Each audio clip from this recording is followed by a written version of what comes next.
is just fantastic.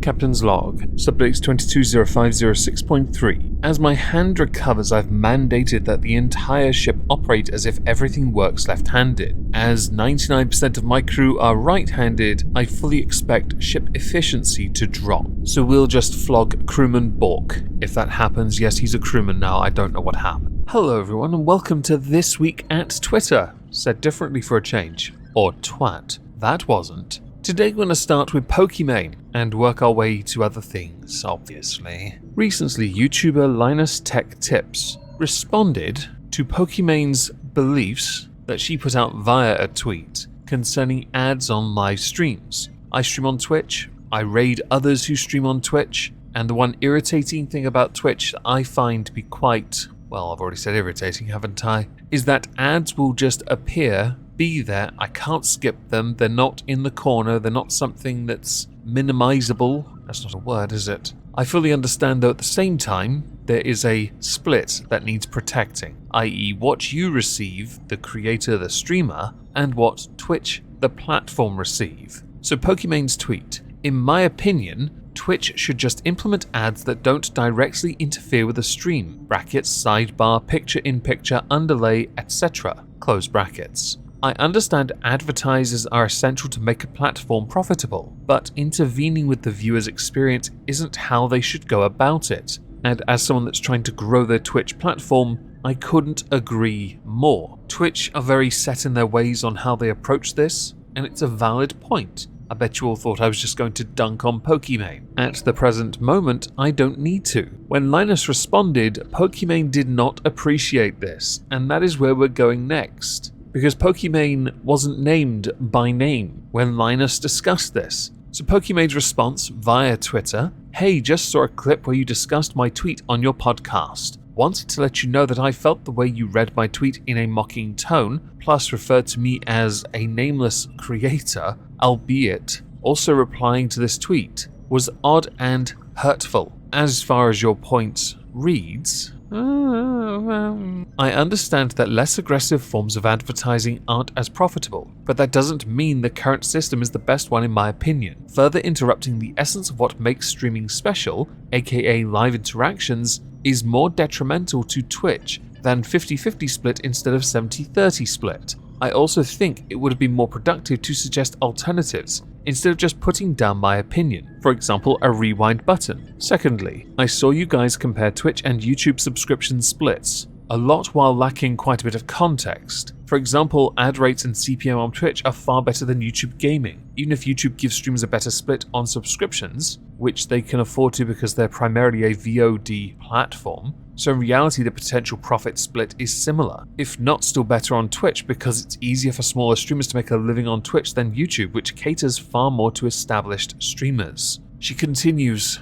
now there is a valid point certainly when it comes to the discussion about splits, advertising, so basically money, but you weren't named. You didn't need to drag this out. They disagreed and put on a show. Who cares? You put out an entire image thread message in response to essentially nameless creator. The valid points on advertising, I'm afraid in this instance, all you had to do was say, I'm going to have to agree to disagree, because I don't think you're going to change Linus's mind. Oh, and as a final point, Linus did address what you've said and your perspective, respectfully, by pointing out that his position is entirely based on sustainability, something which many people will not understand or listen to because agree to disagree isn't really a thing in this year, is it? Anyway, moving on.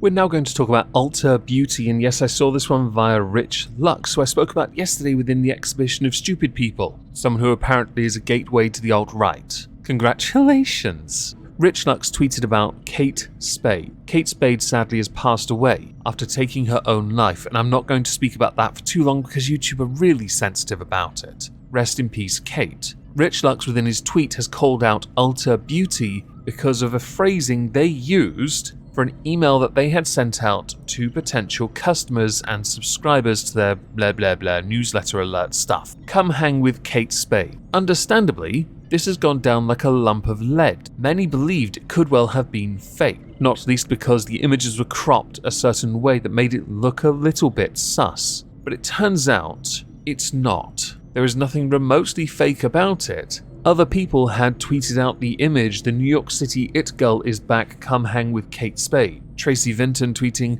"I cannot believe I got this email today. Is this some kind of sick joke? How insensitive and absolutely tone deaf. Apparently nobody in marketing at Ulta remembers how Kate Spade passed away. Disgusting." With Ulta Beauty directly replying to them, "We hear you and are deeply sorry. This was truly an insensitive error. It's an error we take full responsibility for. Simply put, this is below our standards and we will do better." Now, I do believe there was no malicious intent with their original post. I also think, though, Ulta shouldn't have simply replied. They should have, quote, retweeted the apology, because less people are going to see that apology. Yes, okay, I found it and it took 5 seconds, but it isn't going to show up on your feed. It's going to show up in the tweets and replies area. And not many people are going to do that for a beauty brand, really, are they? And we know it didn't get anywhere near the impressions because it has 9 likes and 2, quote, retweets, with one simply saying they truly didn't mean it. Because on Twitter, as is well established, doesn't matter if you just straight up say, "I'm sorry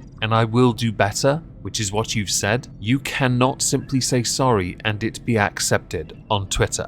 There is no such thing as a Twitter accepted apology. So you may as well just done a YouTube version of it, a 58-minute video where you say sorry somewhere in the middle of it, and the rest of it completely undo your apology. Norman Reedus and Melissa McBride were set to star in a spin-off for The Walking Dead. I didn't even know the show was still going, but it is maybe still a little bit longer. Okay, I guess they haven't found a cure yet. What a shame. I know, I've read the comics, thank you. Unfortunately for the fans, this particular spin-off has hit a snag. Melissa McBride has decided to walk away from the spin-off. Many people believe that the reason for this issue is because of Norman Reedus, and it is his fault where the filming is set to take place. AMC have had to say, "No fam," because it's being filmed in Europe if you didn't know. In a statement from AMC, they said, "We would like to acknowledge the response to this week's news related to the previously announced Carol and Daryl The Walking Dead spin-off. Norman Reedus is being unfairly targeted and attacked in social media for a decision he had no part in.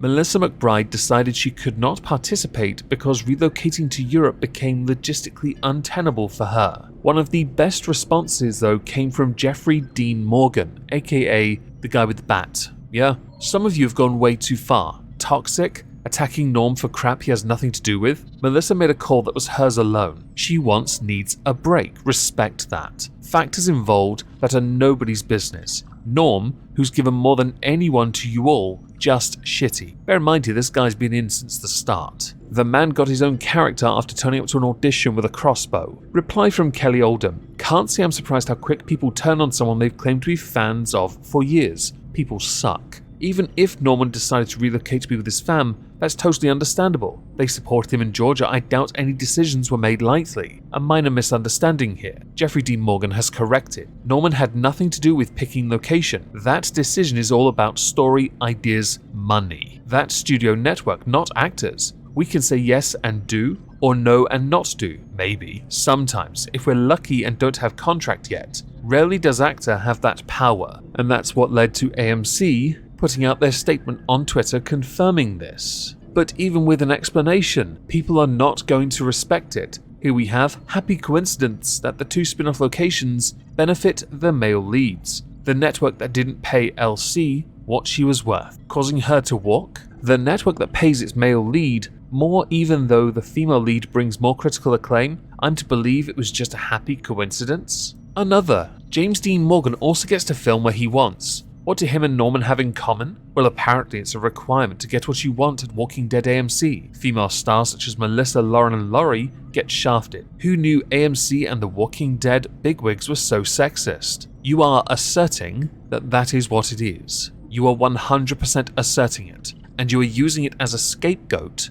because you have nothing. If you have proof, then you prove it. Otherwise, take your shitty take and bury it somewhere up your own asshole. The show's lucky to still be running, and people are still lucky to have spin-offs, quite frankly. The show has suffered from poor writing for quite a few years now, and that's understandable when it goes too long and seasons are too long. But of course I could be wrong. How would I know? I'm just inferring that you're inferring and asserting. It feels very circular now, doesn't it?